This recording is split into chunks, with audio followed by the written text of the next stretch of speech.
Oh my gosh. That was Heart Attack Central, the 49ers. Wow. That game was way, way closer than it should have been. I mean, I'm at a loss for words, even though there's so much to talk about. I cannot believe what just happened. What a finish. What a San Francisco 49er win.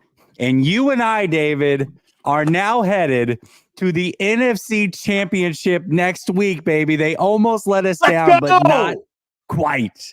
We are still alive at home next week, NFC Championship. We're going to talk about it all next.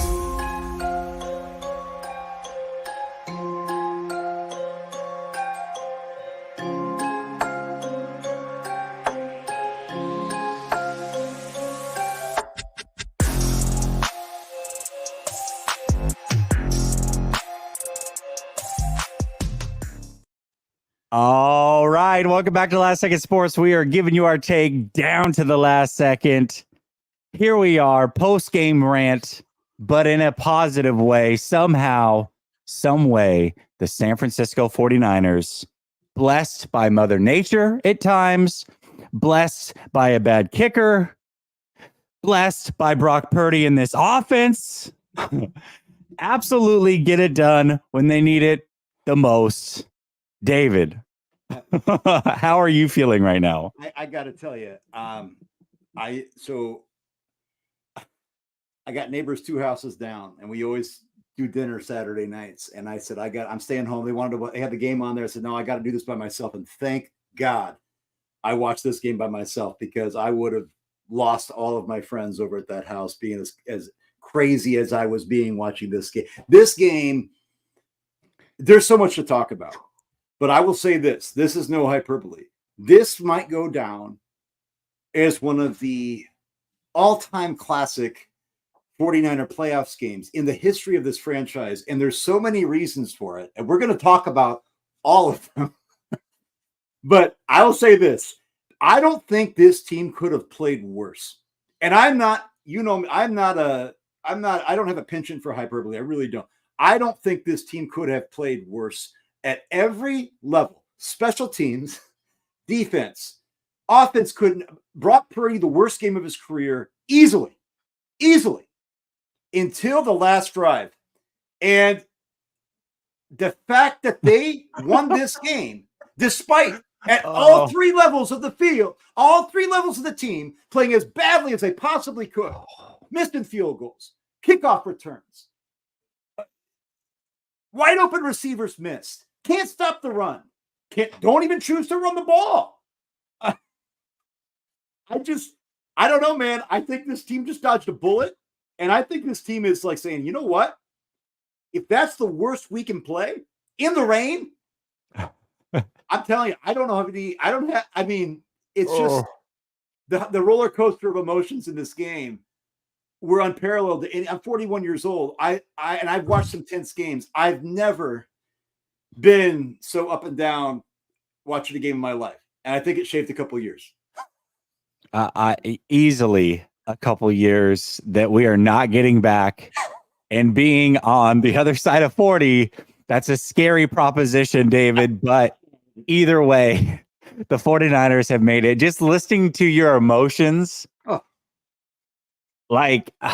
man, it gives me goosebumps reliving that whole game emotionally in a quick 2-minute soliloquy. I absolutely love it. Let's talk about how this game went. And I know the first half seems like ages ago, but there was so much that happened in the first half.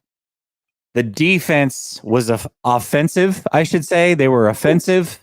They held in the craziest situation on a 4th and inches, somehow stopped a Jordan Love sneak. Maybe they got the benefit of the spot. Maybe they didn't. But either way, they held true when they needed to most. The 49ers couldn't get a run game going for big chunks of that first half. You have Debo Samuel go down with an injury. You have Brock Purdy trying to figure out, should I play with a glove? Should I go no glove in the rain? Back and forth. And then you cap it off with a Moody miss in a first half dominated, absolutely dominated, I believe, by the Green Bay Packers for the 49ers to come out of that with a lead was a small miracle in itself. What are your thoughts on the first half? So what the Green Bay Packers have actually been doing all year is they are one of the leading teams in the NFL they have their yards per play are actually not very good, but they have these long methodical drives. And remember, Matt LaFleur is a Kyle Shanahan acolyte, right? Like so this idea of a run heavy offense as big as Jordan Love's arm is, people forget that Jordan Love, I'm not going to call Jordan Love a game manager, but Jordan Love actually in the Packers offense, Matt LaFleur has him playing in a really it's not dink and dunk, right? But it's pick up third and shorts, right? And the 49ers, it was to a T. That's what the Packers were doing the entire stat. In fact, the 49ers punted that first drive. They only got the ball back twice. The only other time they scored the touchdown to Kittle. And then the next time they had the ball was 4 minutes left in the second quarter. Yeah. I'm wrong on that. How did, and so, yes, the Packers were running it to precision. The problem is that, and I've said this, we say this all the time, Jesse, field goals in the red zone lose games. And what the Packers did, field goal, 4th and short, big. I'm going to say this, Dre Greenlaw, I'm going to be all over the place right now. Dre Greenlaw, I'll get to that later. So let's talk the first half. But Dre Greenlaw makes the 4th down stop. Dre Greenlaw makes the first interception. Dre Greenlaw makes a diving interception in the rain. Okay. So we'll talk about that later. But this first half, the Packers actually were doing their offense. It's what they do all year. And the 49ers did the bend, not break, but they couldn't get a stop. They never made them punt the ball. And it was just devastating to them. Pass interference, you name it. And then they couldn't stop the run, missed tackles. It was kudos to stopping them and not giving up the touchdowns. But because of all that, your defense is getting tired and you have less time for this offense to actually work. And they weren't working well either. So to be at the half, I can't even remember what was the score at the half now. I'm like losing 7-6, wasn't it? Yeah. 7-6. That's right, because it's 4 minutes. We go, and I don't know if you're ready to talk about that drive, but yeah, let's talk about before you get into it, because that Kyle Shanahan had some decisions in this game that really, really could have been the difference. And I'm glad they won and they were able to overcome it. But there was some questionable decisions. But I got to get to this comment. Curse Black says that was edge of your seat football. We'll sell you the whole thing, but you'll only need the edge. Sunday. All right. Listen, I had to do that. Woo, all right. Final drive. Walk me through what the hell is going on there. Final drive of the first half. I think I'm going to be honest. You know me, I'm a Kyle stan. And Kyle has trust issues. And Brock was not showing before that drive that he could be trusted in the rain. He was not. He was missing. And even the touchdown to Kittle, people don't want to talk about it. That was late. It was almost underthrown. Right? He could have let him. I mean, I know people can say, "Oh, that's nitpicking." No, it's not. It's a game of inches, like we said. Every inch matters, right? And this it does. Oh boy, it does. And so, like this idea, like Brock was not. So at that end, you had 4 minutes to go. You have 3 timeouts, and in fact, they got to the 2-minute warning, and I think it was still second down, and they had 3 timeouts. Okay, a 2nd and 8 or something like that. And I'm thinking, okay, smart to get it down to the 2-minute warning, but then they convert the first down and you roll it all the way down to 32 seconds and then call a timeout. I firmly believe that Kyle did that because he did not trust Brock Purdy throwing in the rain. Now, what's more confounding to me is you have a kicker, Jake Moody, 3rd-round kicker, shaky Jake Moody, okay? Ice in his veins from the big house, okay? We were told he kicks in all these conditions. And you're putting more faith in Jake Moody hitting basically a 50-yard field goal, hoping you get there, I don't know. I don't think that's the way you play football. I think they're worried about the Packers getting it back. I'm thinking it's raining, guys. If they get it back, you could punt. I mean, there are so many different things that you could have done in that situation that would have put them with a shorter field goal, B, a chance to maybe get in the end zone. And the fact that Kyle went out of that drive with 0, goes into the half 7-6, laps him, gets the ball back, and goes 3-8 out on the next drive. I mean, the worst case scenario. The worst. And at that point, I think all 49ers fans were thinking, even with this 7-6 lead, yeah, this doesn't look good. Yeah. So again, when I get on these post-game shows, I try my best to give you my thoughts in the moment. Mm-hmm. I don't want to go hindsight, good or bad. I don't want to change what my opinion was in the moment. Now, maybe as the week goes, I analyze things. I might change my opinion along the way. But in the moment, in the post-game show, I always give you my real thoughts during the game. That final drive of the first half, I tweeted out, what is Kyle doing? I understand wanting the ball last. I get that. But there was a certain point where you got under a minute, and I tweeted, I trust Purdy more than I do Moody. What are you doing right now? Because the way I saw it was, if you get a touchdown there, you're up 8 at half, and you get the ball to start the second half. Instead, and even if the 49ers don't score there and Green Bay gets the ball, you have to trust your defense with like 30-something seconds left to get a stop. You just have to. So at some point, let Purdy do his thing. Now, I know that when it was raining, he was iffy. But man, you got to let him work through that a little bit. And I trusted Purdy more in that situation. I understand that the kick was blocked ultimately, but it was a low kick too. I mean, Moody, you could tell, was just, he wasn't even warming up at times when there wasn't, like, there was like 14 seconds left to show him on the sideline. He just looks like a nervous wreck. He's not warming up. It's like, man, what? I wasn't confident he was going to make that kick. And then, of course, it gets blocked. Sure, it's a good play, but it was also a low kick. I just, ultimately, I didn't like the decision-making by Kyle to end the first half there. Put it in Purdy's hands, allow him to make some plays, try to get a touchdown, and put that game away to start the second half. That was my thought in the moment. Obviously, it worked out that seems right, but that's what I was thinking in the moment. Yeah, and you were right.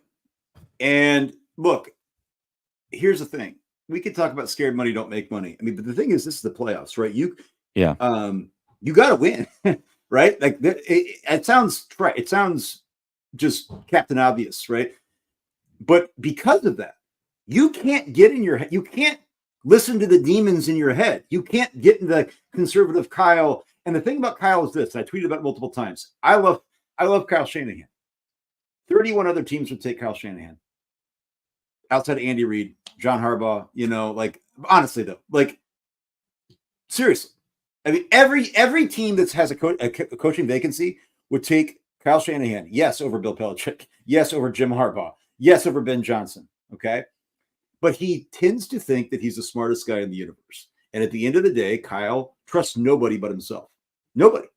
And when Kyle gets in that zone, it's dangerous. I'm sorry. It is. It's really, really dangerous. And Kyle, in the playoffs, I know Brock wasn't showing that you could work with much, but you don't have any other choice. And we were talking to our guy, Marco, and Marco said, hey, they're worried about maybe the Packers getting the ball back. No. Who cares? There's only, you could have hiked the ball with 40, 50 seconds and he burned it all the way down and did call a timeout. Why not just run a play? Right. And then call a timeout after that. It makes no sense. And it's not like Brock was looking bad. I mean, no. at that point, yes, there were some misses, but he wasn't looking awful. So why not give him a chance? I don't know. Anyways, obviously they won, and this is, it seems like revisionist history, but I'm just trying to relive what we were thinking in the moment. And that's what I was thinking. Like, put it in his hands, man. Let him make some plays. Let him go win this thing for you early. It's not revisionist history. See, people always talk about this all the time. It's process, not results. And the bottom line is this team came very close to losing this game. And what we did, and I'm not going to talk shit but it's absolutely okay. You have to be able to go back and look at like what you can improve as a teacher, as a coach. What do? You say, hey, we won this game, or you did well in this situation in the moment, but yet in these other things, like these were places where the train could have gone off the rails. And absolutely, and you have to be better than that. And Kyle has to get out of his own way and start to trust.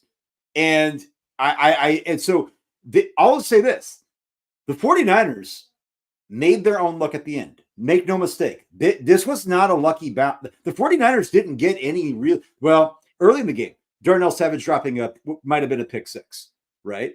There were situations like that. But late in the game after that, the 49ers had to make their own luck. They had to get a touchdown at the end. And that being said, this game probably should have been a loss. So I think when you look back at that, Kyle's got to really be introspective and say, you're not always going to be playing in a dome or next weekend when it looks like it's going to be 70 degrees and sunny, right? Yeah. Brock Purdy, we're going to talk about this. So maybe I'll table this, but let's be real. Brock struggles throwing a wet ball. He has no problems in optimal conditions. Yeah. I mean, but this is something that's going to be a bugaboo for him, clearly. Yeah. So you're going to have to deal with it. It doesn't mean you pull up shop and say, we're not going to run our offense and try to score points. Right. Exactly. I agree with that. And then the other thing real quick, I just want to throw this out. The very beginning of the game, it's like, whoa, no Jair Brown.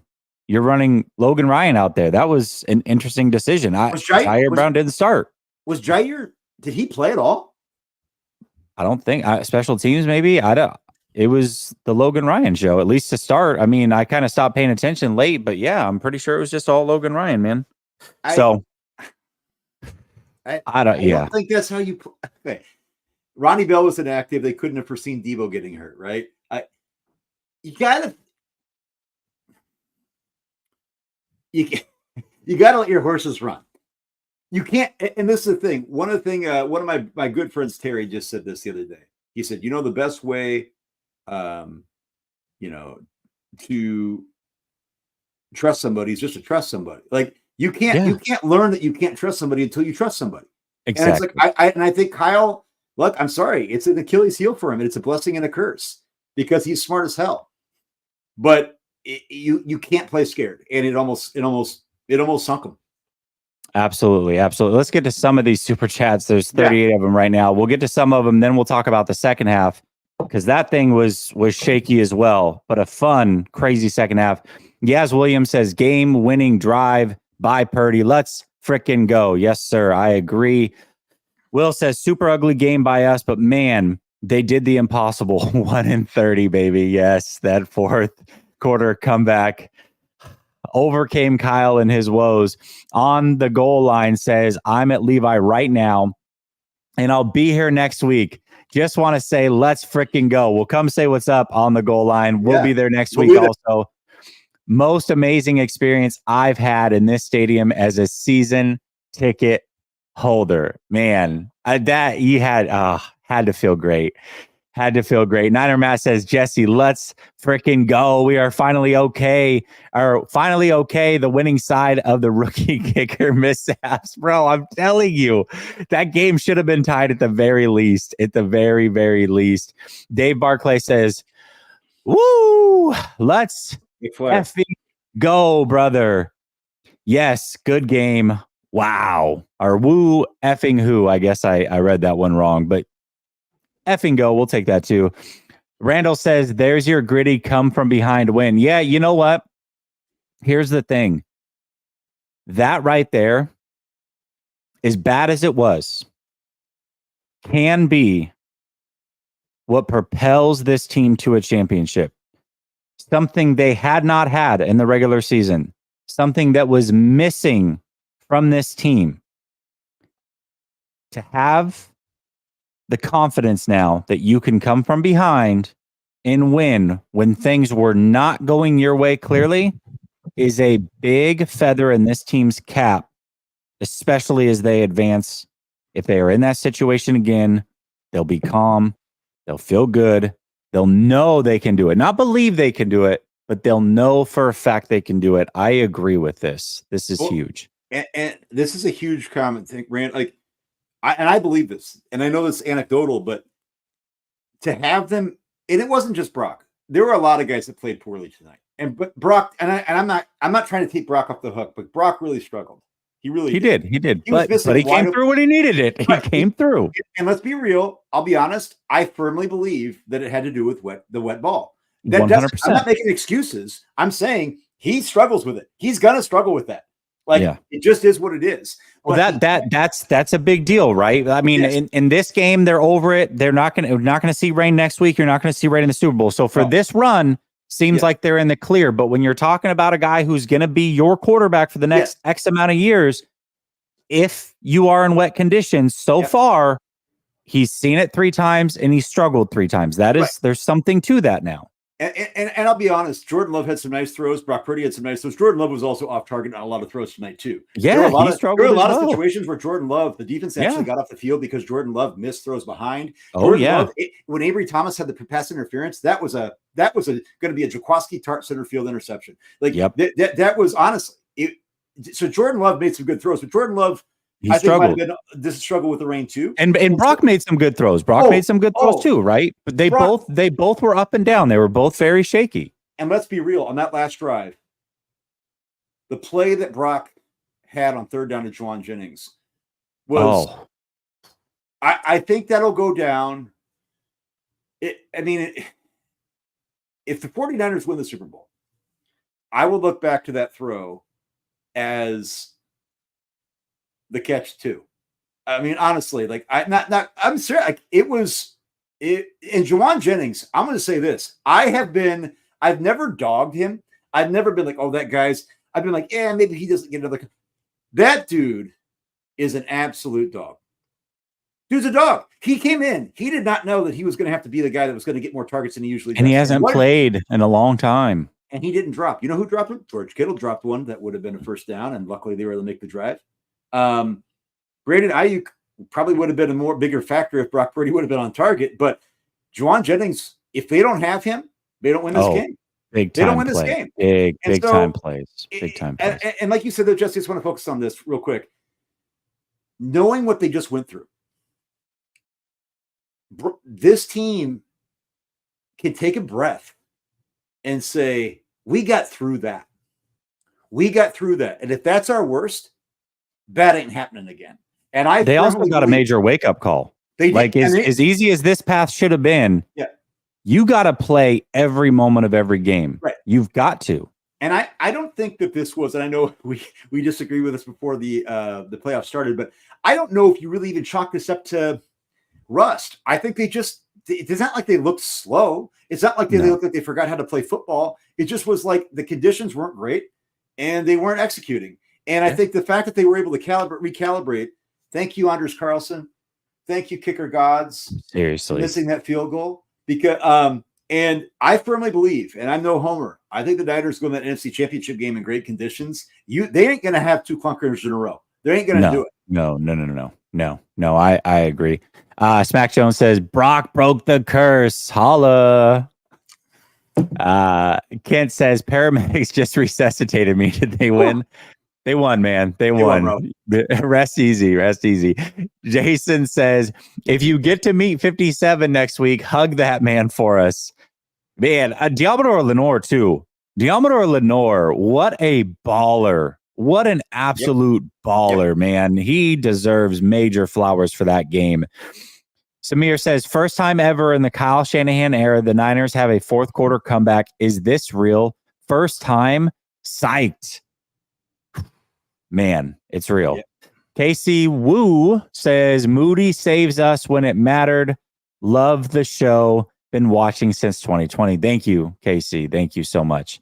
Mike Crocker says, Brock had a game-winning drive. We in, baby. Yes, sir. Yaz says, put the team on his back and showed the doubters. Man, when they needed it most, he delivered. Twisted Clown says, Kyle, it's raining. Let's pass it 30 times. Can we talk about that real quick? Oh, we hold on. We will. Okay. We're going to get to the second half here. We're going to talk about some of those decisions. I just want to get through a few of these because there's a ton. Brother Bob says, David stop. The catch was the best. I said the catch too. Game.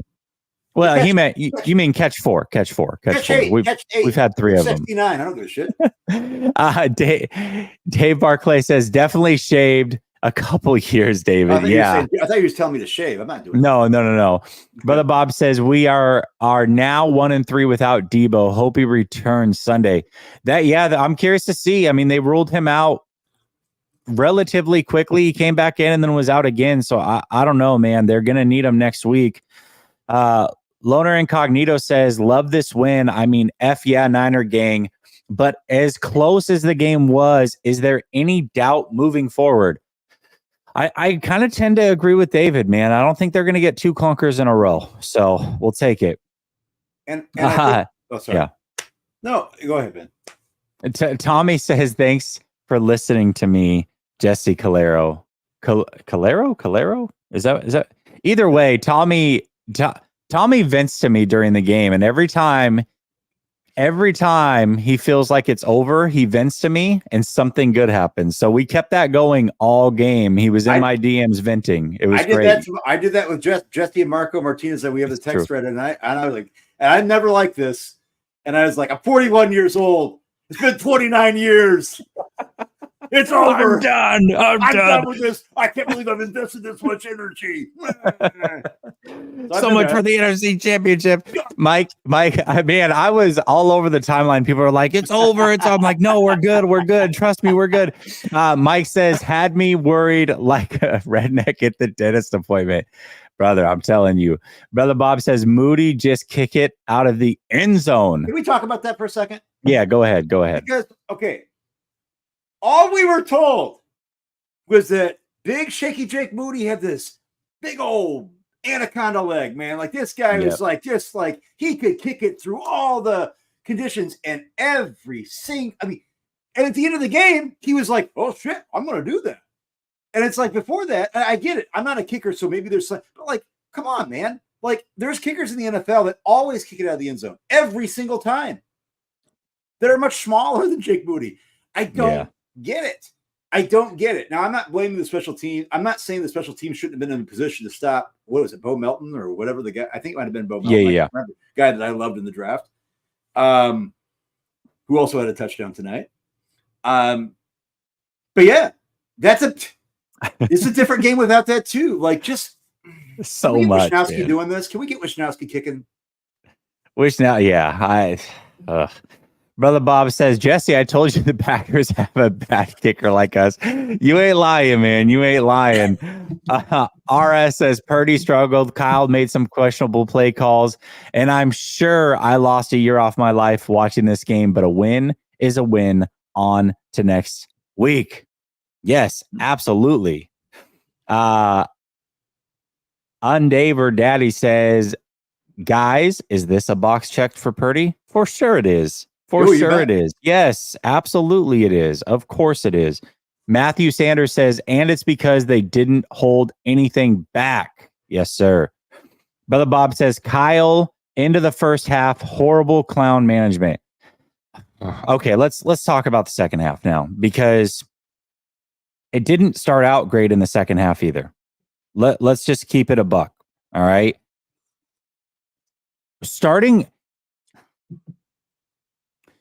You end the first half the way that you end it. You have all second half to come out with whatever play you want. Preferably CMC touches the ball on that play. Somehow you start the half off with a run to Jawan Jennings, all 4-7 40 of Jawan Jennings. Mm-hmm. That's what you came out of the half with. That was the best play you could come out of the half with. Immediately puts you behind the sticks, and they go 3 and out to start off that half. Dude, what the hell was that? Is that simply that was the play that I had drawn up. And if Debo was in, it would have gone to him. And somehow we don't adjust because for whatever reason, as if you didn't have a 15-minute halftime to figure it out. Dude, what was that? What was that? And then we have the crazy third quarter, 3 lead changes, and it ends with the 49ers offense getting 3 chances to go put this thing away. They get the interception. They get great field position. Kyle's decision to not run the ball really at all on that drive when it was raining. Now it's raining. You're on the other side of the 50 and you're throwing the ball all over the yard. That decision making almost cost them the game. Yep. Because then the Packers get the ball. It's a 4-point game. Yep. They have a chance to go score. They don't. Then you get the ball again. You drive the ball. You get it close to field goal range. You go down the field, nonetheless, on third down instead of going short of the sticks and either putting yourself in field goal range again or giving yourself a chance to go for it on fourth down. You go for the gusto there. Yep. You don't get it. You have to punt. And here comes Green Bay's offense. Aaron Jones gets the big run. They're in field goal range to go up 7. They miss it, and the offense gets a third crack at it. Yep. They're lucky to get that third crack at it. Quite frankly, they didn't deserve the third crack at it, and they get it, and Purdy delivers when he needed to most. But that play calling on that third to last drive in Packers territory almost cost them that game, in my opinion. What do you think about the second half? Oh, yeah. So let's talk about, it goes back to Kyle. And I am always, if you follow me on Twitter, and I'm not fishing for followers here, but you'll see people will say these things like blame Kyle for X, Y, and Z. And I said, did Kyle drop that pass? Did Kyle miss that block? Mm-hmm. Okay. Mm-hmm. But here's the thing. If you couple the absolute cluster F of the last 4 minutes of the first half with Juwan Jennings, and the bottom line is, you knew it was coming. All of a sudden, you're watching, you're like, is that Juwan Jennings in the backfield? Alone? What the hell is CMC? Is Elijah Mitchell dead? Is Jordan Mason dead? We just said that. Hold on, I'm going to go back to this because didn't we just say in Washington? Didn't we just watch the game against Washington where Elijah Mitchell got more reps? Then we go to the Rams game where Elijah Mitchell and Jordan Mason played in the stead of CMC. Elijah Mitchell didn't play a single snap. Jordan Mason didn't play a single snap. Now, I'm racking my brain, and I could be wrong. And somebody saw on Twitter is like being pedantic when I said, oh, Brock Purdy hasn't played with a glove, and he did it all the time in college. Okay. All the time in college, all the time. Juwan Jennings does not line up parallel to the quarterback at all year. And all of a sudden you're doing that. You're getting cute on the first play of the second half in the game. You're only up by 1 point. So you go also though, that's a 3-and-out, right? There were 2 other times in the second half where the Niners are in enemy territory inside the 40, from 40 to 35. First down. 1st and 10 from the 40, 1st and 10 from the 35. Pass, pass, pass. Inside on the 35, Moody hits a 52-yard field goal. The other time they have to punt. I'm sorry. You have the worst inside and outside zone run defense in the NFL, and the worst in a long time in the NFL. One of the worst of the 21st century in the NFL. And you don't, and it's one thing if you say, hey, misdirection. If I'm going to take CMC out to give him a breather, I'm going to put Mitchell in or Mason. Maybe they're not looking to give him the ball on that. We're going to mix things up. And I've been all year saying, stop ripping on Kyle for passing the ball. If you believe in Brock Purdy, pass the ball. But this is not a normal game. The conditions suck. He's been off. Lean on your horses. Do what you do. And to me, that's where I can unequivocally go back and not be doing revisionist history and not be a sensationalist and say that Kyle flubbed those situations. And that this team, in spite of Kyle and that, and granted, in spite of Brock being really off tonight, I get that. But those were just the fact that this team could transcend that and win this game in dramatic fashion is mind-boggling to me. It really is. Like, I'm not trying to be the sky is falling. Like, it's just I don't understand it. And I hope that they're not in a similar situation in these next two games. Yeah, me too. I mean, again, they won. They did. And I don't want to come across negative at all. No. But I got to be real.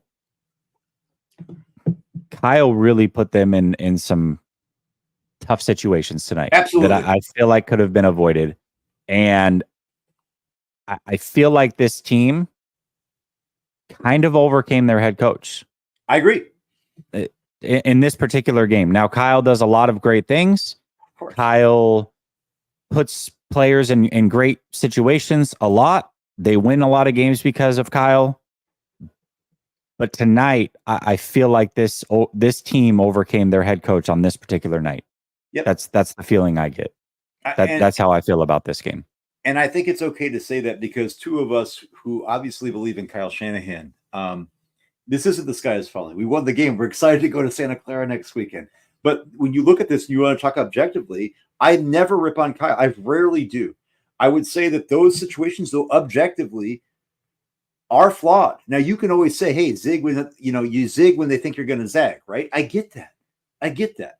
But to be in multiple situations where, what does it say? Big heck. Did he really pass 40? Did he really pass 40 times today? Nearly 40 times, he said, yeah. Now granted, you're down a lot there in the fourth quarter, but they were passing before that.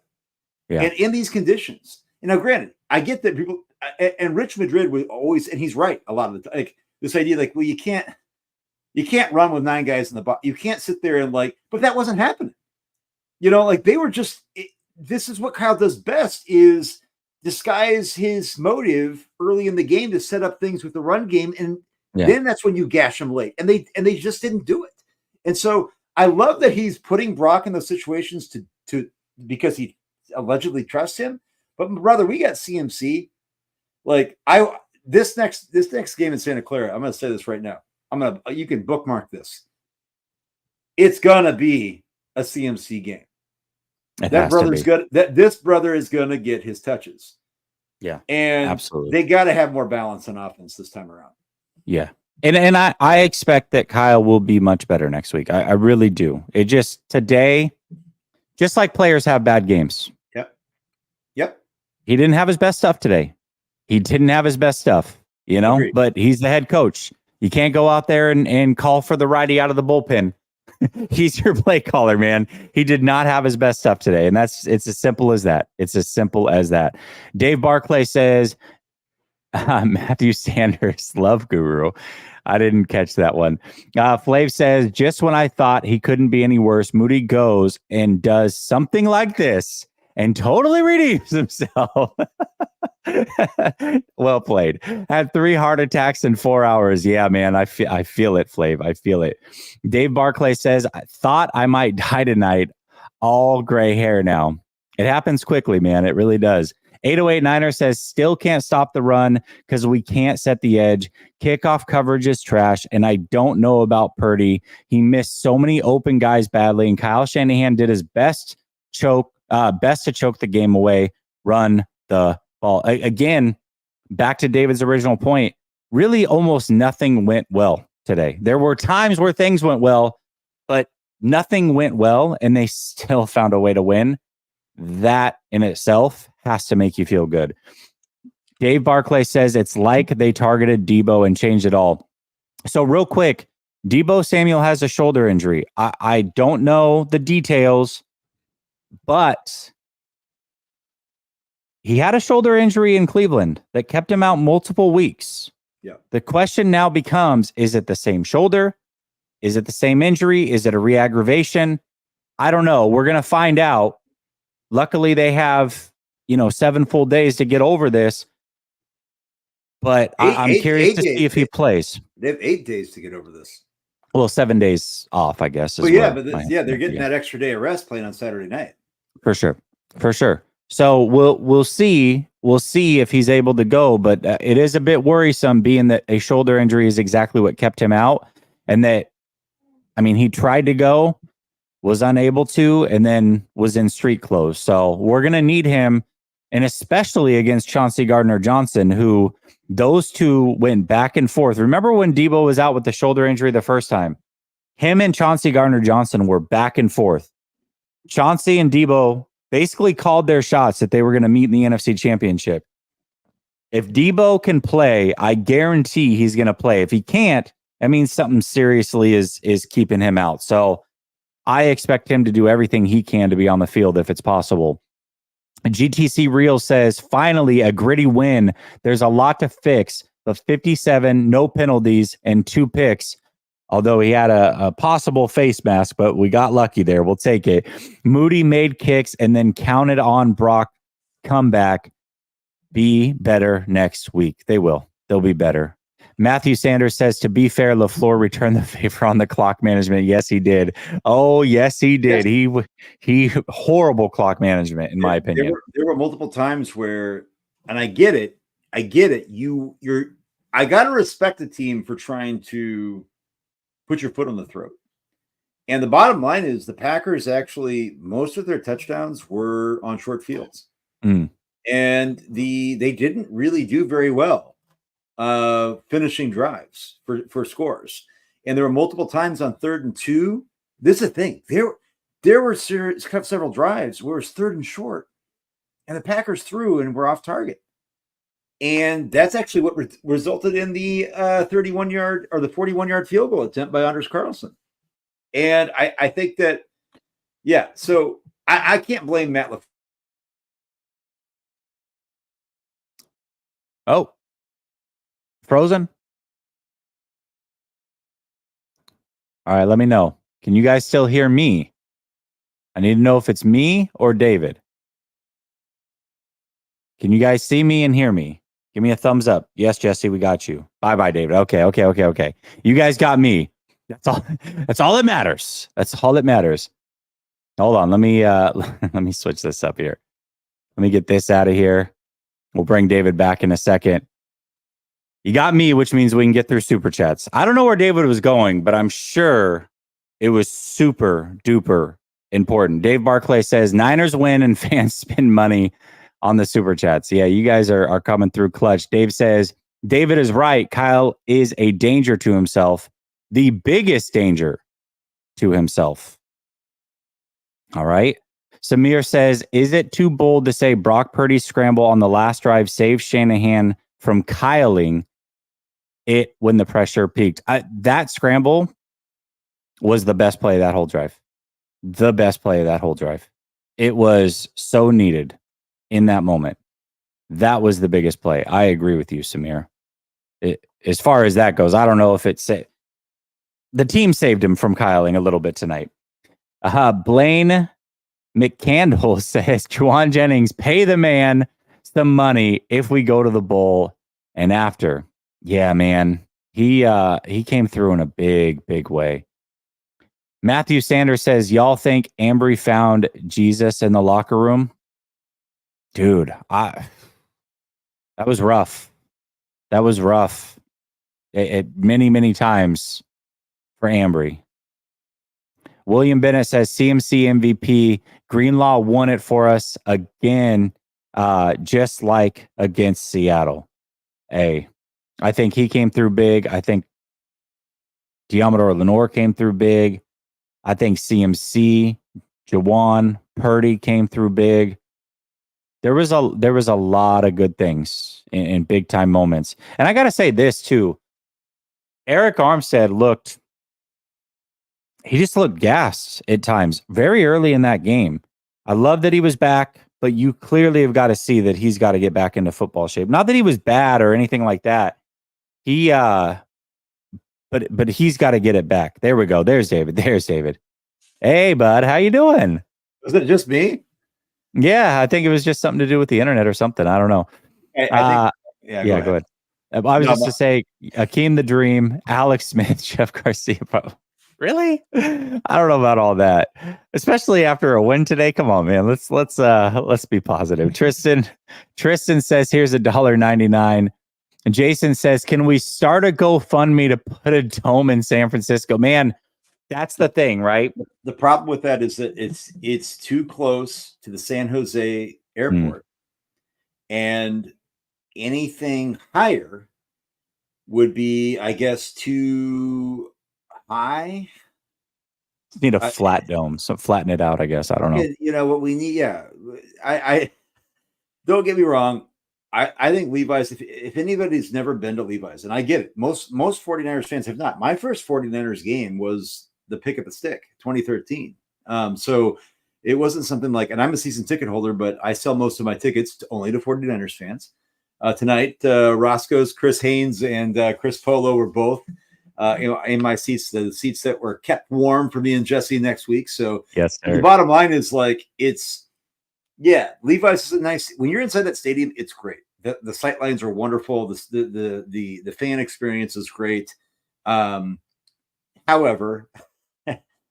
like the location, and I think the thought process of that, it's like everybody thinks that like football. I live in the Midwest, so people are always like, "Oh, the football in the elements is the best." And I saw some people, even Niners fans tonight, were like, "Football in the elements is like greater than symbol than anything else." I'm like, yeah, F that. Like, I'm like, let's be real. Like, anytime have any of you guys ever played football with your buddies? Like, seriously, like, raise your hand, right? Like, anybody you play with a kid with you, like, or like, I'm a high school teacher. Sometimes I'll go play ultimate frisbee or flag football with my students. Nobody wants to play when it's rainy and windy and like it does. It like changes the whole. It's just the whole thing. The whole thing changes. Yeah, and all of a sudden, it's not about who's better. It's not about who's. It's just like who's gonna F up the least. Right? Yeah, like, and I think tonight, look, we know that that's Brock's issue. We get that. I'm not saying Brock hasn't played like suboptimally in great conditions ever, but he doesn't have the problems that he does when it is very clear that he struggles with the wet ball. Okay. Yeah. So yeah, I mean the picture that really like drives it home was the drop back where he put the ball in his left hand, wipes his hand as he's dropping back, like you wearing the glove, then not wearing the glove, doing things like that. Clearly, when it gets wet, it's in his head a little bit. It is. Yep. And luckily for the 49ers, I would say there were 2 drives in that game that became big drives. One was the Kittle touchdown drive, and one was the final drive where they scored a touchdown, where the rain almost seemingly stopped for drives. And then as soon as the Packers got the ball, both times after that, the rain started coming down again. And it was like, Mother Nature is a 49er fan. I'm sorry. Mother Nature is a 49er fan. You can't tell me any different, because on the two big drives and 2 big moments when the offense needed scores, the rain seemingly stopped. And then as soon as Green Bay gets it again, it's a downpour. Mother Nature loves us, and I'm fine with that. But it is clear, and the dome thing is half joking, but also luckily we don't play in the elements of the AFC. If the 49ers were an AFC team and Brock was the quarterback, I would really, really worry for future playoff runs or this playoff run, because I don't know how he would do. Now, luckily, the NFC has a lot of domes, a lot of warmer weather, and, you know, we don't really have to worry about it that much. But, man, it's a real thing. It's a real thing. But at the end of the day, the 49ers won, so I don't give a damn right now. R. Davis, Niner Gang, says, definitely need O-line help on the right side. McKivitz is buns. Yeah, I feel it. I feel it. He said McKivitz is buns. Oh, he said buns. Okay. Yeah, he said buns. That's how you spell it. 3-letter word, buns. Hot cross buns, a couple of Z's. Yeah. Matthew Sanders says BP refused multiple checkdowns, not off the hook. It wasn't his best day, but when we needed it most, he did his thing, man. He deserves a lot of credit for that. Corey Hyde says, I went through all the stages of grief in this game. Jennings just got himself paid. If not by us, then by somebody. Yeah, for real. And unfortunately, I don't think it's going to be by us. Chaos Ward. Yeah, go ahead. Well, I'll just say I don't think I think Jennings. I don't think Jennings is going to see a big contract offer. I don't think Jennings has done enough to put any team out there. I'm going to be real about this. Like, I would love to have Jennings back, and I think they could practice. I think they could, but I don't think that Jennings has enough cachet in the league to. I don't think anybody's going to overpay for Jennings. Yeah, I agree. I don't think one good playoff game is going to get him a ton of money by any means, but I see a scenario where he's not on the 49ers. Like, he'll get paid just enough to not be here potentially, right? But he's not going to get good for him. Good for him. He should. Yeah. Chaos Warden says Purdy beat the exact situation everyone critiqued. Wow, English critiqued him on. You would think that this is vodka in this thing. Key piece out, wet game, trailing in the fourth, bad performance, and he did the job. He's our guy. Yeah, he's the guy. I mean, he's the guy. Well, regardless of what your thoughts are, he's going to be the guy. So that's what it is. Yeah. I wrote a tweet right before the last drive, and I said, "Hey, Brock has played the worst game of his career tonight." I really feel that way. And I'm not saying it obviously was conditions for sure issue for sure, right? It was. But Yes, it was a really, really poor. It's not an excuse, but it is the reality of the situation. If it's not raining, Brock probably goes out and has himself a day. I mean, that's the reality of the situation. Yes. The bottom line is just that, like, I saw some box score, like, people like, oh, Jordan Love choked and with the interceptions, guys. Brock Purdy threw a ball right in Darnell Savage's chest. It was going to be a pick six. If Darnell Savage returns that pick for an interception, it's 10-0 Packers. Well, this game could be completely different, right? There was another ball where it was overthrown and it went right through Keyshawn Nixon's hands. Okay. So look, woulda, coulda, shoulda. What I'm saying is, though, like, that I think it was Chaos that said something, and I can't remember exactly what the comment was now because it's not on the screen anymore. Well, he just said that he overcame every situation that people said he couldn't. Yeah, he did.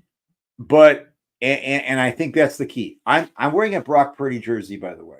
Okay, I'm from Iowa. I keep doing the preface. Brock, I do believe Chaos is right. That was what he needed. But I said he had been playing poorly. But this is your time to shine, Brock. Mm-hmm. You could be, and I firmly believe this because you've said this, Jesse.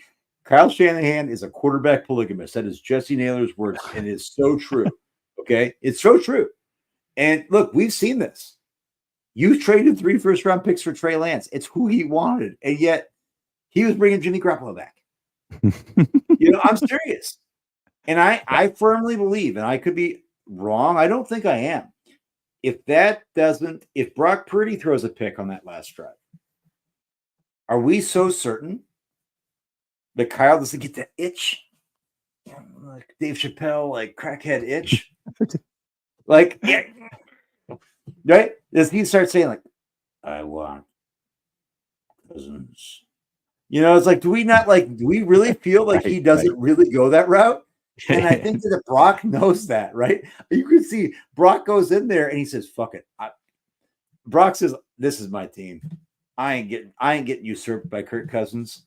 No. And to me, honestly, I will say this. Kudos to Brock, man. And at the end of that drive, Brock has to roll out of the pocket. And what does he do? He's looking for something in the end zone. And he just barrels down to the 5, risking, and the biggest play of that drive. That was the biggest play of that 100%. Drive, I think. Well, the throw to Jennings was probably bigger, but to me, it's like that is still like he's risking. He's going head first, saying, "God, I'm gonna get nailed. I am gonna get absolutely walloped," and that puts up that 3rd and 1. And of course, CMC scores on the next play. Yeah, huge, absolutely huge. Trayvon Autry says, "I'm so glad we won, but I hope that this makes Kyle at least consider wet ball drills in the future. Just anything to increase our chances of success." It's so weird, man. Like, why chooses the weirdest things to be stubborn on? Seriously, when you have your quarterback come into the game and it's raining, and he doesn't even know, like, do I want a glove? Do I not want a glove? Clearly, he hasn't been prepped through the week of what he's most comfortable with, because he started with the glove and he was throwing the ball actually pretty good with the glove on. And then all of a sudden it's like, nope, don't want the glove. I'm over it. And things are squirrely. Maybe if he had practiced with the wet ball all week, he would have gotten used to a glove and would have thrown a lot better, because it did look good early. He was throwing some tight spirals, and then all of a sudden it's like everything was haywire and he couldn't get control of the ball. I don't know, man. It's the weirdest things to like die on a hill over for me. And I think for hand size, they measure it from pinky to thumb. So like, I feel like I've measured my hands. Like my hands are like in between from pinky to thumb, 9 to 9.25. Well, Brock Purdy's 9.25. I'm not a professional quarterback, but like I know that when I'm throwing a wet football, it fucking affects it. So like Jordan Love is 10.25. Like it and so you can't change the size of your hands, right? Like this idea that and 9.25 isn't small, isn't like it's the same size as Patrick Mahomes. No, it's not small for the human population.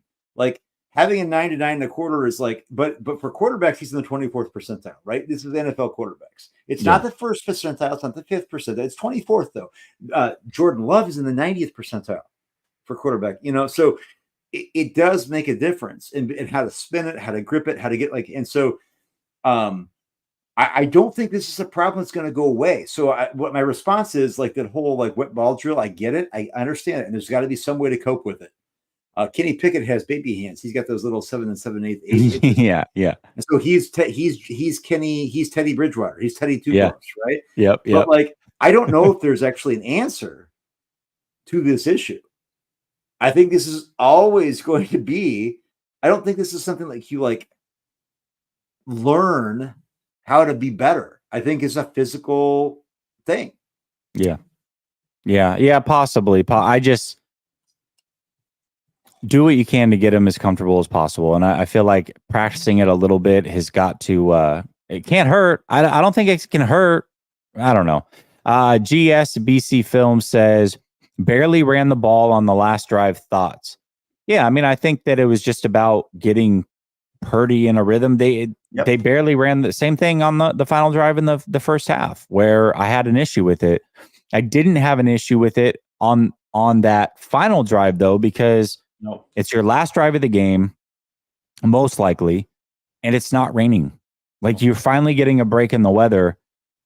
Go down and score while there's a break, and allow Brock to make some plays. So it's all about the timing. But it worked out. That's what I care about.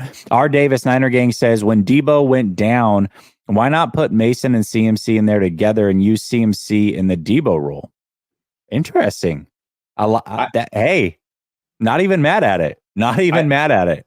I want to say this, guys. Like R. Davis, brother, you're right on the money. I don't. We were told that Elijah Mitchell was healthy, right? Like Elijah Mitchell is healthy. Am I wrong? Did he log a single snap? I don't think he did. Maybe one. Maybe I saw him with one snap. Who cares? One or 8. Like Elijah Mitchell, when his rookie training camp, was the most explosive running back on that team. This is pre-CMC. Elijah Mitchell, Kyle told us at the end of the Washington Commanders game that Elijah Mitchell, when healthy, is one of the best running backs in the NFL. Didn't see it. And Juwan Jennings outsnapped him in running back. I feel like Kyle has got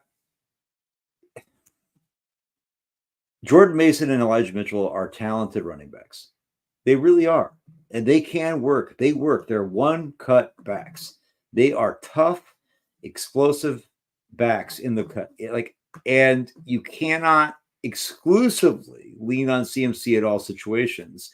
And you can trust them both. They don't fumble in games.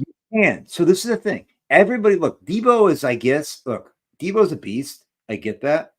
The idea that Debo's, though, used as a wide back. Debo's rarely like this is the thing. Debo's lost in the game. I actually wasn't concerned of him like running routes as a receiver. I'm thinking, okay, he's the guy that's going to be using these motions.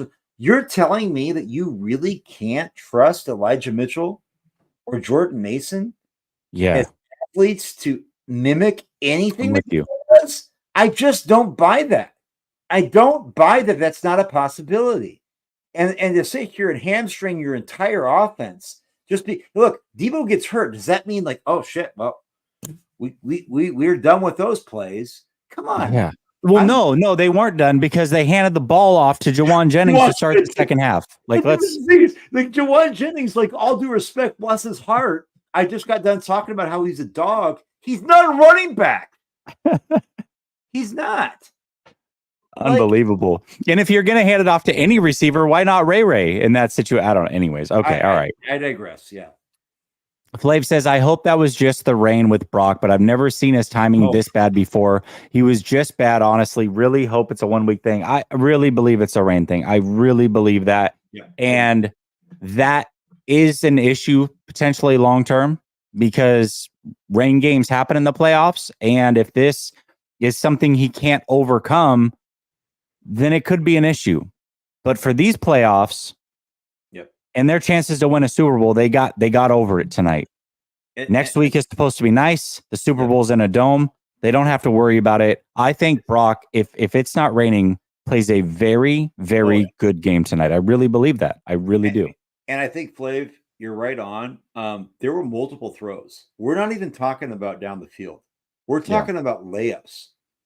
We're talking about screen passes. We're talking about just not even timing throws, guys. Like we're talking about CMC, IU, Kittle sitting in the zone briefly to throw the defender. And he's 3 yards off. Like there was a couple throws where CMC, where it was a screen pass and it was going to be 13 yards minimum. And he threw it at his feet, 3 yards in front of his feet. Yeah. Like, I don't think it was a timing thing. I think it was just a wet ball thing. NFL quarterbacks don't miss those throws. No. Right? So this is clearly an issue, but Brock has. And I said this. I tweeted this. I have tweeted this out all year. And I said this year, like, I'm wearing a Brock Purdy jersey. And I said this. He went back at Iowa State. He has always struggled with this.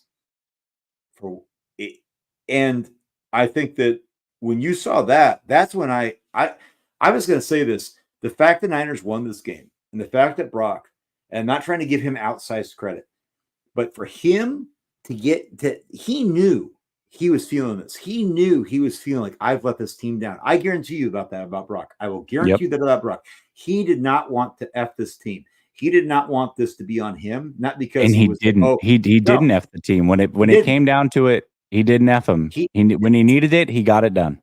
And that's the thing, man. And I have to say, that dude, as much as like I was very, very blunt all the game long, I call it how I see it. And I love Brock, but I critique Brock. And that kid, I'll say that kid is kid has some balls, brother. Like he really does. And it matters to him. It really matters to him. And the fact that he was able to not go into a shell is, to me, Marco Martinez, my guy. He texted that. He said 49ers are winning the Super Bowl. The 49ers win the Super Bowl. And I was like, brother, let's do it. I honestly think this is now. No. That was it. Yeah, I think this is like, I haven't heard, like, I think, there's always been this up and down. Marco's like, when I hear that from Marco, I'm like, okay.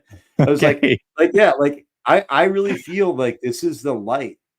This is the fire that this team needed. Yeah. And as hard as it was to go through as a fan, it makes it that much more rewarding. And it makes it really sweet. I mean, how as rough as that was, think about this, guys and gals. Think about this. Yeah. As gut-wrenching as that game was, now that it's over, and the 49ers have won. Doesn't it feel better than if they had just blown these guys out? And the ups and downs, just rewind in your head the emotions that you're going through throughout that game to win that one. And Gizmo Maltese, I'm going to get back to yours, Viet, but Gizmo Maltese, after the Jones run, I thought it was over. What a win. Exactly. Yeah. Exactly. Gizmo, 100%, brother. 100%. Exactly. Viet says, hey, Jess, hope you're doing well. Been a long time. Greenlaw, get the F down, bro. Oh my God. Bro, he's so reckless at times, man. But that's what makes him great. But he's so reckless at times. He's so reckless. So go back to that Big Dom. Go back to that Gabagool Big Dom. Oh, sorry. Can I say that? Is that a slur? I don't think it is. I don't even know. It's a Sopranos. I Gabagool. Okay. Go back to Big Dom. The Polly Walnuts wannabe, the Nick Sirianni, I'm Italian and I'm not offended. I'll say that. So yeah, don't care. Sorry, I care about you. I care about you, Jesse. I would say this, that when that happened, like you, and I know Jesse tweeted about this, passion, and players would call out people like me all the time. They would be like, you're not in between the lines, brother. You don't. I said, I get that. But like, you can't let your emotions. So like Dre Greenlaw sometimes does some really stupid stuff. But yet his passion is ridiculous. Like go back to Seattle 4 years ago. Oh, yeah. Can you believe it's been 4 years? Insane. I believe that was that his rookie year? I think it was his rookie year. Yeah. In 2019. I was in Argentina watching on my phone, like through some static. And he the tackle at the link. Or not the link, whatever the hell the stadium. Whatever it's called, yeah. Nobody cares. They've changed it 700 times. Yeah. Rest in peace, Pete Carroll, by the way. So the thing is that I just think like Dre Greenlaw's had these up and he's made these big plays. And tonight, I brought this up like I think in the first 5 minutes of the show tonight. Let's talk about Dre Greenlaw. Let's talk about it. He sticks Jordan Love. And at first glance, I think I agreed with Jess. I was like, oh, he's got the first down. But then when you look back at the aerial view, that ball, his head was there. I was like, oh, I for sure thought his arms were forward. But then you look at the aerial view and Greenlaw stuck that MF, right? And that ball did not get there. That's the biggest play of the game. Yeah. Quite possibly. You're right. That's the biggest play of the game. Yeah, that was huge. It's the biggest play of the game. And then opportunistically, there were also both of his interceptions. Both were him not just being Johnny on the spot, not being Jaquaski Tart, not being a Tayshaun Gibson, who most of his interceptions last year were like off of David Blau from the Arizona Cardinals throwing ducks. Okay. Drake Greenlaw ran for those balls, man. Drake Greenlaw like laid out for these interceptions. But yet, as you said, Viet, I was sitting here again. I'm not ancient, but I'm 41. Okay. My kids had just come back from my neighbors we always have a Saturday night dinner, but usually we don't play football on Saturday. So I'm okay. They come back in the door right around that same time. And Dre Greenlaw's running around with a chicken like his head cut off. And my oh God, my God. My wife walks in. My 13-year-old daughter walks in. My 10-year-old son, who's a tank, walks in. Okay. And they're watching dad absolutely lose it. Okay. And my wife is my wife is my rock. And she's just like not even flustered. She's looking at me like, you need an old fashioned? I'm like, you're damn right I do. Bro, I want to say this too, real quick before I get to these super chats. We got 34 of them, dude. I gotta. Let's get through them. But real quick.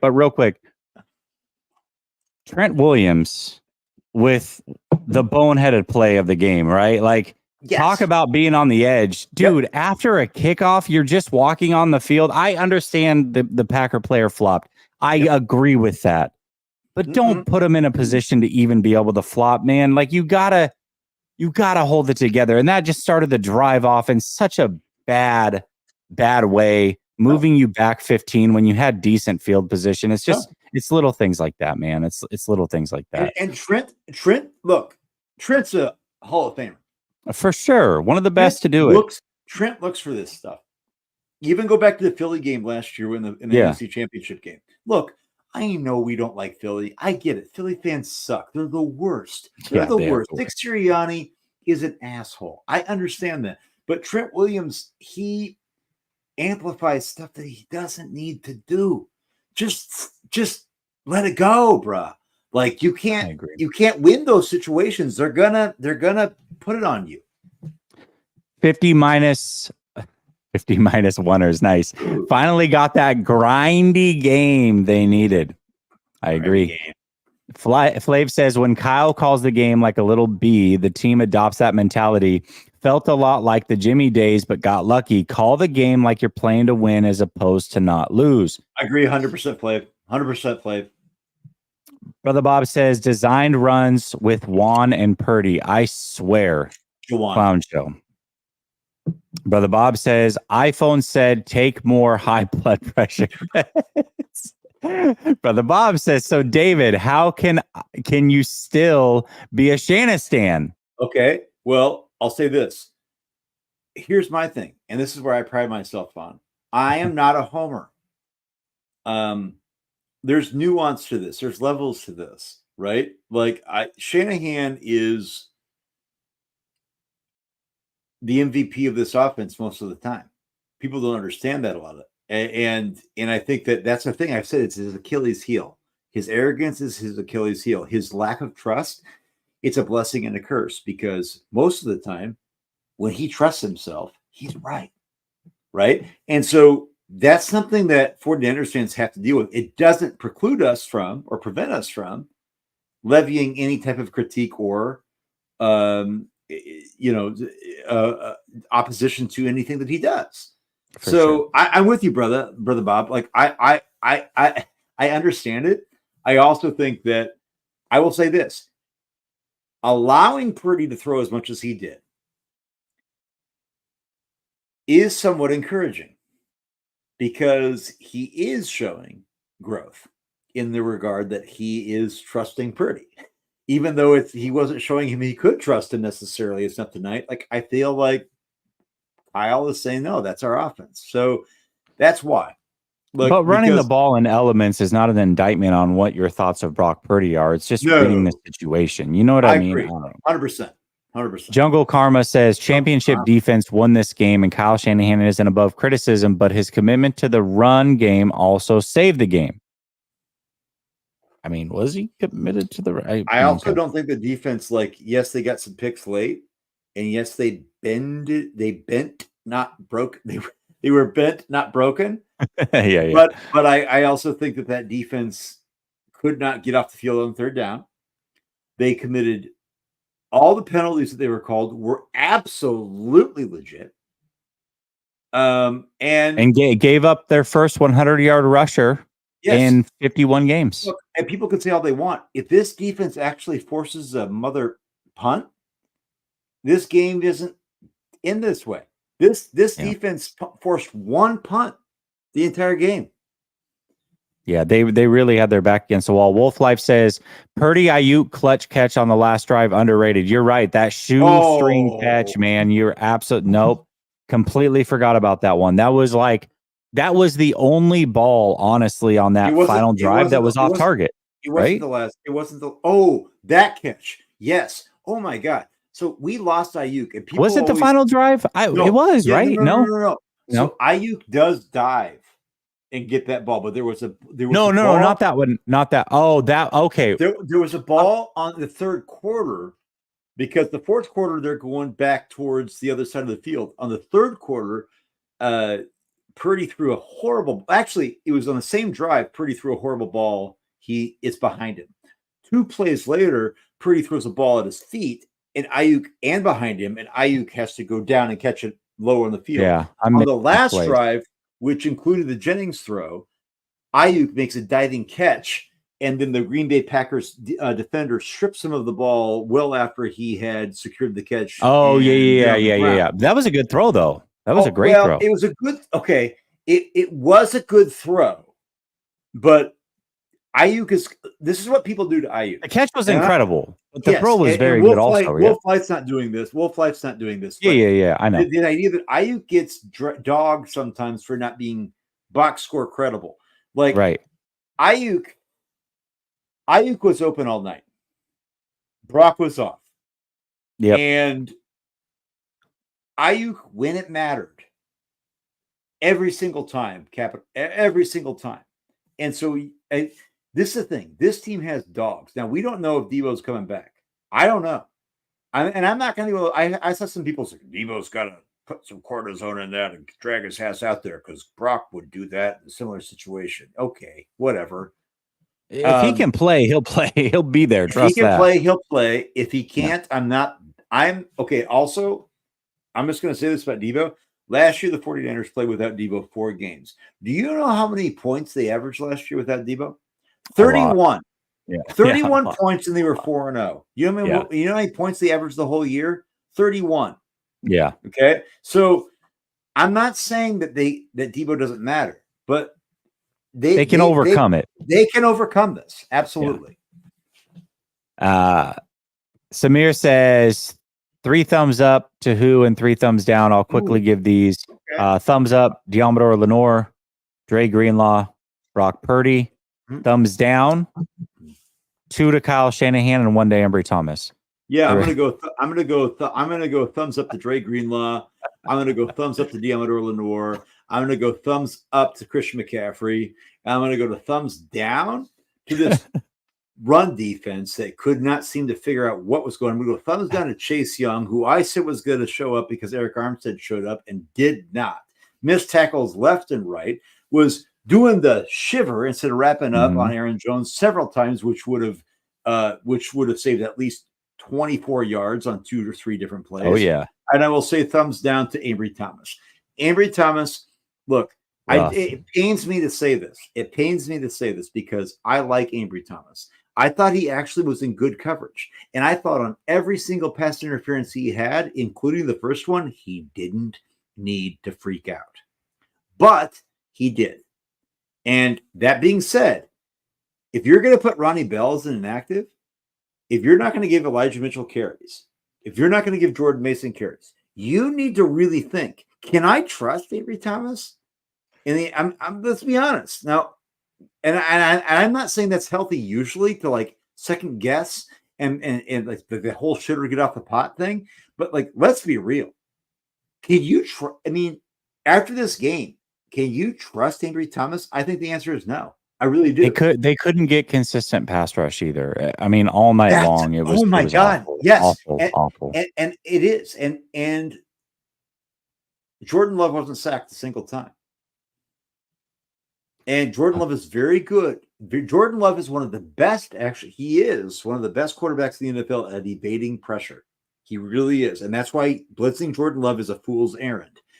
That being said, Nick Bosa's getting. I'm just going to say this. Nick Bosa is a beast. Getting paid a lot of money. A lot of money. You got to get home. Well, listen, with this many great players on the defensive line, this many, you got to get home. You have to find a way, man. You cannot go full playoff games without getting home. No. You just can't let that happen. You can't. This team has been built around the defensive line for so long that if you can't get home with 4, it's a real problem. It's a real problem. Roll them off, Jesse. Javon Hargrave. He was I was told, the biggest free agency acquisition of the year. Chase Young, number 2 pick. Nick Bosa, right? Like Eric Armstead. I thought Eric Armstead coming up. I feel like a little duped. I know Eric Armstead might have been second wind a little bit. I know you talked about this. Yeah. But I thought Eric Armstead coming back was going to elevate Chase Young. I was wrong. Yeah. I thought Eric Armstead coming back was going to elevate Nick Bosa. I was wrong. And look, PFF, they will tell you all this stuff. They give up pressures like candy. Look, the bottom line is people talk about pressures, and I get it. It's process, not results. The bottom line is results do matter. They do. And getting home matters. And this idea that what a pressure is, unless you're getting a hand on the guy and altering a throw, that's not a pressure. And PFF says a pressure is just getting like within a couple inches of somebody. I'm sorry, that's not a pressure. They had a couple altered, but yeah. Brother Bob says, wrong. CMC played great today. CMC is the real MVP. No, CMC 100%. was fantastic. 100%. Dave says, I've said all year, Niners and Ravens. Now I find myself worried. Can Kyle beat Dan Campbell, let alone John Harbaugh? Brock did not look good, but Love looked the same. But Brock is moving forward. I'm worried. Yeah, I mean, okay. Listen, luckily the players play, right? And the players decided this one and they got it done. My guy AC tapping in. Thank you so much, AC. Appreciate you. I see you. Florida Niner Fanatic says, first of all, from Florida, shout out to you. Tampa myself. Great state. And is it a member? Thank you. Alex comes back and says, hate the Niners, but love Jesse. Go Ravens. Wow. Thank you, AC. Wow. Thank you. That's He's awesome. a Seahawks fan, by the way. Seahawks fan, a friend of mine from back home, Seahawks fan. So no surprise there. But AC, why don't you let him know who you bet on tonight? You bet on the Niners, didn't you? GTC Real says, interested in JT's breakdown of this and Kyle. Ooh, yeah, I'm sure he's going to eviscerate Kyle at times. Could be nasty. Yeah. Michael Duran says, I brought up the rain earlier in the week. Packers were the only team left in the NFC that plays well in bad weather. I think we crush next week's opponent. Hopefully that's the case. We'll see. We find out tomorrow who that is, by the way. Gizmo Maltese says, can they bench Thomas? Dude's a liability. But for who, where, what? I don't, I know. I agree. Isaiah Oliver, is that the better option? Okay. Not at all. Dad Z Fitness says Purdy's first fourth quarter comeback win. Is it though? I thought the Raiders, right? Did they not? Nobody cares about the Raiders. I know, but still. What up, Jesse and David? Need the Bucks to get that upset. Rads Lions would be another heart attack game without O-line, Gibbs, and Sun God. Let's talk about that. I got to be honest. Listen, I think the Niners are going to win no matter what. All right. I feel very confident in this team. Yeah. But as a football fan, I want to see something different. I want the Lions to win tomorrow. I can see Tampa whenever I want. I live 20 minutes from this stadium. So it's all about you? Yeah. Yes, it is about me. I happened. If I thought we couldn't beat the Lions, then I would say yes, please. But they're going to beat the Lions too. So let's, that aside. But it's Jesse's world. We're just living in it. Exactly. I happened to go to my first Niner game at home in Santa Clara. Never been in Santa Clara for a game. Was there for training camp. And of course, it's against the Bucks. Okay. If I have to watch the Bucks again, was it fun? Right.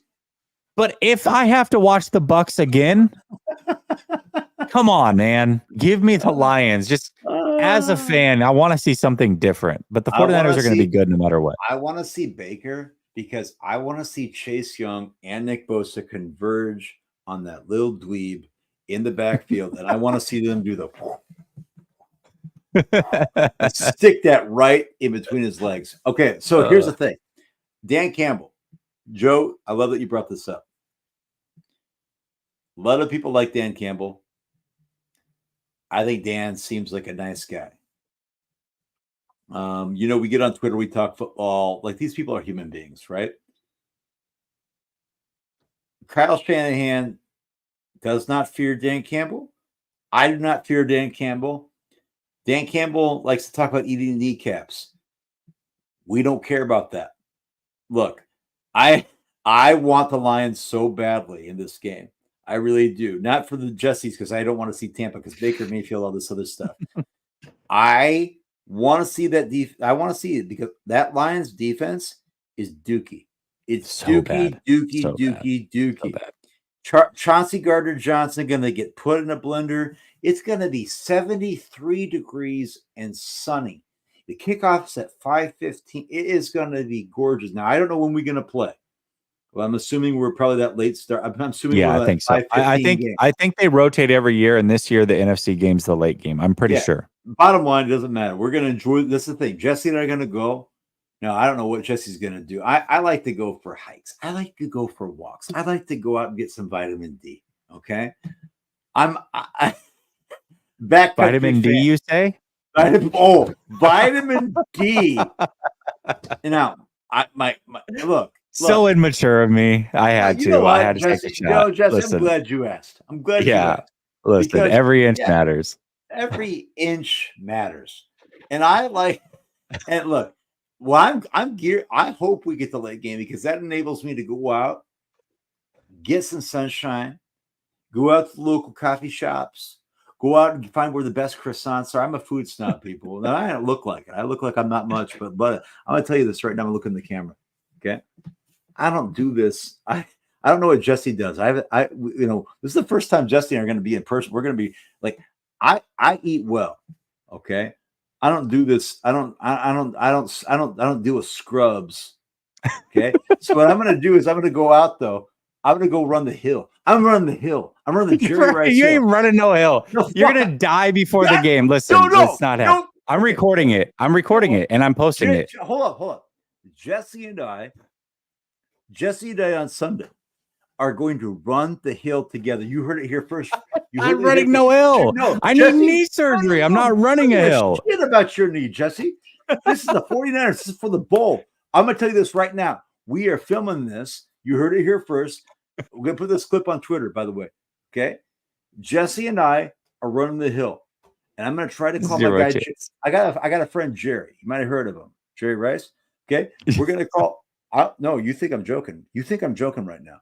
Jesse and I are going to run the hill. It's at Russian Ridge. Skyline Ridge, Russian Hill. What the hell they call it? It's in the peninsula somewhere. We're going to go run that. Okay. We're doing it. And then we're going to go enjoy the game late at night. Now, look, Flav, what are we talking about? Oh, same shoulder. All right. Listen, let me get through these things. Flav says it's the same shoulder. Debo probably needs surgery because last time it clearly didn't fix. But regardless, he has to suit up, even as a decoy. And if he's just no. If he can't play, he can't play. But they can't. They can't.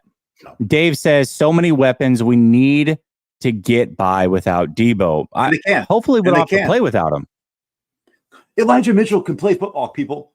Yeah, Elijah Mitchell is a good football player. I liked the comment earlier. Whoever, I forget, I apologize. But that comment earlier about putting CMC in the Debo role, and I love that. Cryptic says, have fun at the championship game, Jesse. Wow. We will. Brother Bob says, thank God Fudge Packers dropped 2 interceptions. Hey, we'll take it. On Daver Daddy says, Jesse, it was still raining in the final drive. Yes, it was. Okay. I wasn't there. It was, but okay.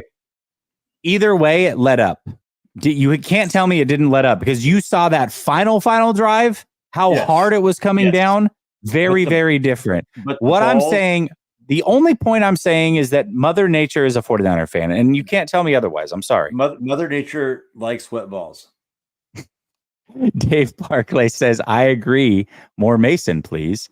Flav says, Green Bay's offense is literally identical to ours. I couldn't believe they even implemented the run sideways motion that Kyle put in this year. I didn't like going up against our offense at all, right? I'll say this. Matt LaFleur, guys, is a really good coach. I've ragged on him a little bit too much over my lifetime. Matt LaFleur, that team, this Packers team, is going to be dangerous going forward. Their weapons aren't that great. And as soon as that offensive line gets supplemented, and as soon as they get other play, this team is that trajectory is good. By the way, the Niners go to Lambeau next year. So, and I'm going to be there. That'll be fun. And I am going to be there. I would love to go to Lambeau. I might be. I got you a ticket. Let's go. I think I might go to that one. Dave Barclay says, let's do it. Dave Barclay says, damn, for once, I actually agree with Flav tonight. Hey, Flav ain't half bad, man. He ain't half bad. Brother Bob says, David, are we really wearing a Purdy jersey? He is, man. He's from Iowa. He's an Iowa State fan. You know what? Hey, I'm from Winterset, Iowa, birthplace of John Wayne, the covered bridges of Madison County, Clint Eastwood, Meryl Streep. And let me tell you something. Yes, I am wearing a Brock Purdy jersey. Okay.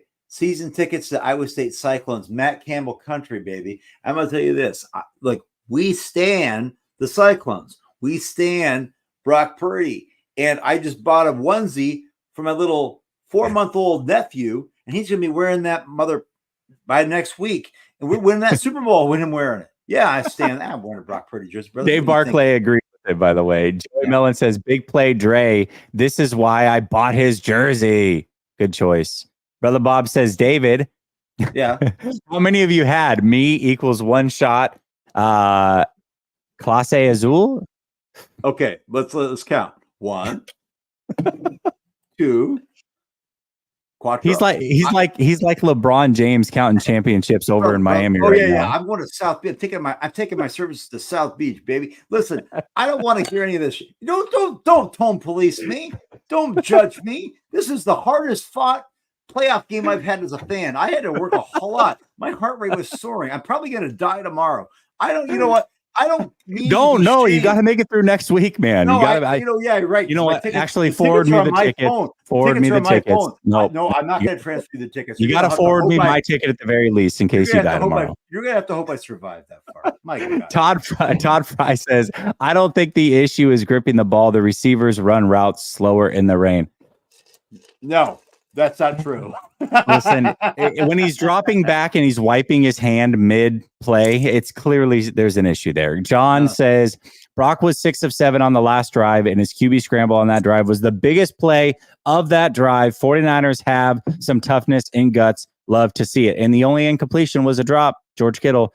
Samir says, see, it's that Kyle Shanahan itch y'all were just talking about. This is why I keep saying Brock Purdy is under the most pressure compared to those other 7 terrific quarterbacks. Well done, Samir. Well done. Flav says there was a wet ball inaccuracy, but definitely a lot of timing issues too. However, think it was rain. Looked like the wide receivers were not getting out of their breaks like normal, and it just made him super hesitant all night. Well, I will say this. I write for 49ers Web Zone, and I'm not going to get into the drama of that because there's a writer there that I really like very much.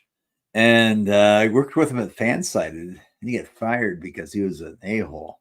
Okay. And he was saying, though, to his credit, that the middle of the field was really messy.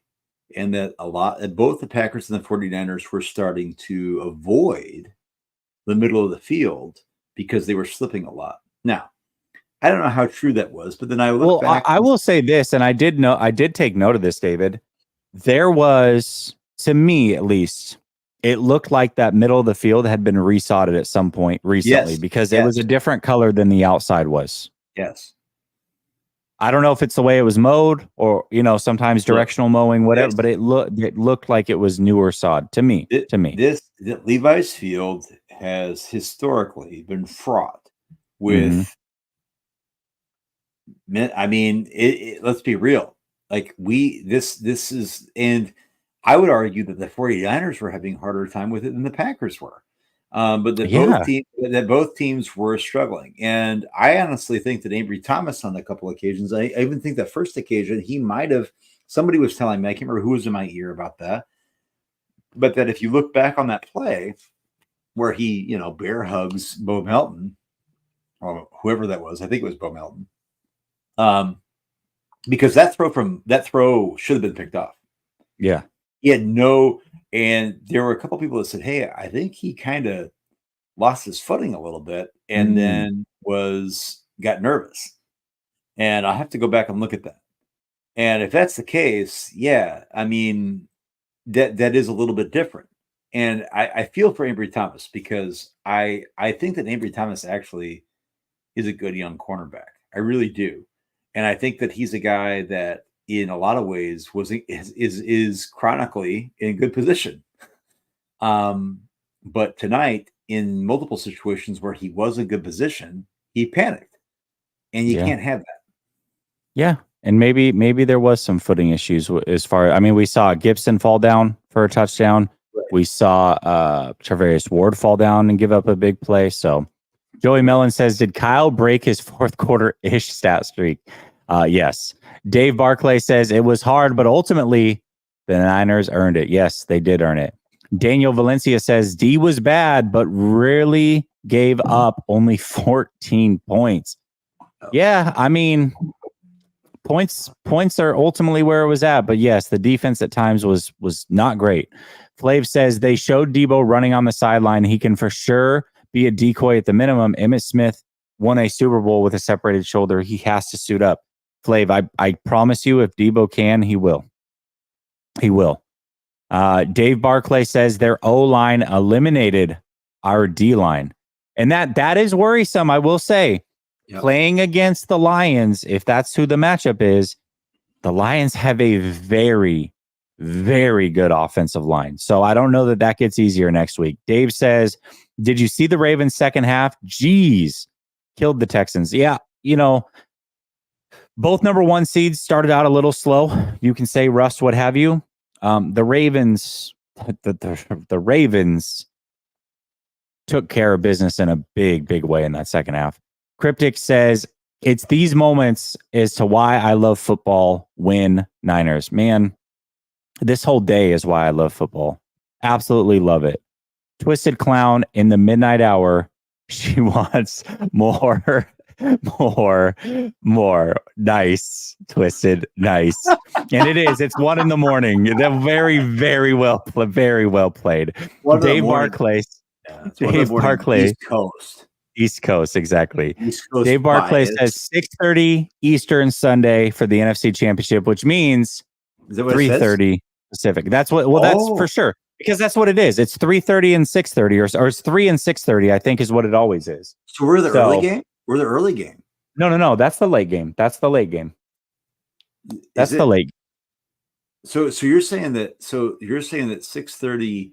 Yeah, that's right. The championship games are a little bit earlier than they're always earlier. Yep. So that's the late game. So we would start at 3:30 Pacific.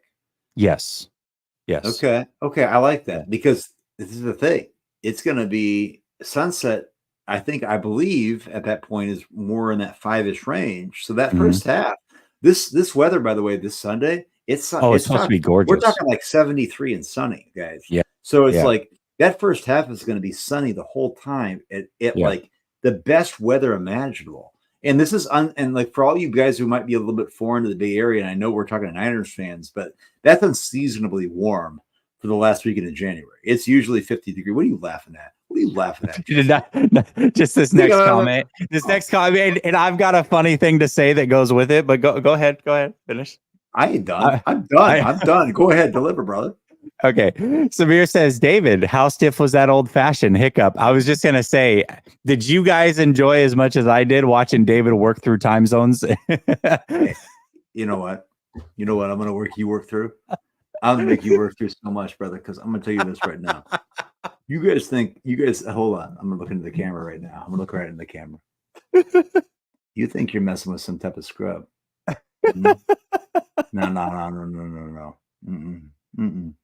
I'm a multiple-time Ironman Boston Marathon qualifier. I'm going to tell you right now, we're running that hill, and Jesse, he might die. He might die during this time. You guys think of me? You think? No. Okay, bring the wheelchair. I'm going to need it. I want to bring that wheelchair. I know. You know what I'm going to do? You know what I'm going to do with that wheelchair?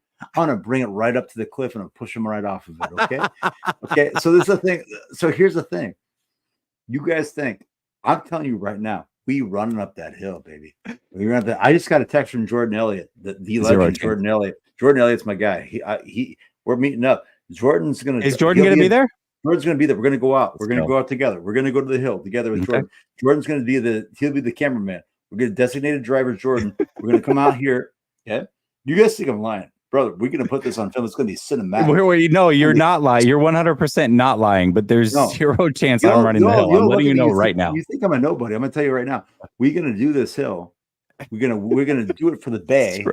That's Steve Young told me. Steve Young told me I had to do it for the Bay, so I'm doing it for the Bay. Okay. So we're going to go out. Zero chance. Oh, no, brother. You're running it. Yeah, no, you're committed. And when you wake up in the morning and you forget you've said this, just remember you're committed. Tyler says, can Kyle accept he has a team that needs Oh, coach, brother, I feel it. Brother Bob says you've told us 4 times like we can't see the jersey. He's talking about he's talking about Brock Purdy. The Goose says go look at Nick Wright's reply to Lombardi's tweet. Oh gosh. You know what? I gotta be honest. David Lombardi? Yeah, I gotta see it. I gotta see it. But this could be very fun. But I gotta say, I actually enjoy Nick Wright. I really do, especially on Away from Fox. I like him on his own YouTube stuff. But I know as a 49er fan, Nick was waiting for the 49ers to lose that game. And the way that he would have gone at Brock Purdy and the San Francisco 49ers, you know, he was salivating for that moment to happen, and it didn't happen. I'm very, very, very curious to see what his thoughts are. I cannot wait. He's a great talker. He'll find a way to weasel his way out of it. And like I said, I do like Nick. I know a lot of people probably don't. I do. But man, I gotta see his response and what he says about this game, because man, you gotta give him his credit, Nick. You gotta give him his credit, bro. You've got to give him his credit. You have to. You have to. In the eye, people. Marco Martinez, this brother, we know, bro. Marco is one of the most like patient, reluctant to buy in on the hype. Right? He is immune to the hype. When he texts me and says we're winning the Super Bowl, that means we're winning the Super Bowl. Okay. No, you're right about Marco. It takes him a while. Nick, right? We're winning the Super Bowl, baby.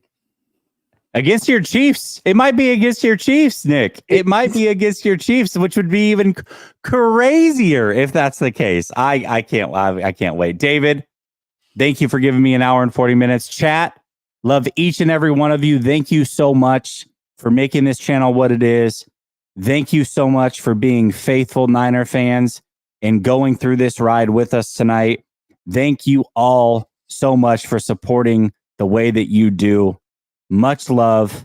I'll be back at it a ton this week. Peace. Go Niners, baby. Go Niners.